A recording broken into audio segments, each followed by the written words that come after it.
গাহৰি মাংসখিনি মই তেল নিদিয়াকৈ আদা নহৰু জালুক জলকীয়া আদি দি কৰি ধুনীয়াকৈ সিজাই ল'লোঁ। সিজাৰ পিছত যি বনাম মই শুকান মৰাপাট গাহৰি মাংসৰ জোল।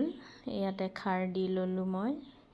খাৰ দিয়াৰ পিছত ধুনীয়াকৈ আধা ঘণ্টামান সিজিবলৈ দিম, কাৰণ মই মাংসখিনি সিজাই লৈছিলোঁ। ধুনীয়াকৈ সিজিলে মোৰ মাংসখিনি, শুকান মৰাপাটৰ খাৰ দি বনোৱা গাহৰি মাংস ইমান ধুনীয়া হৈছে,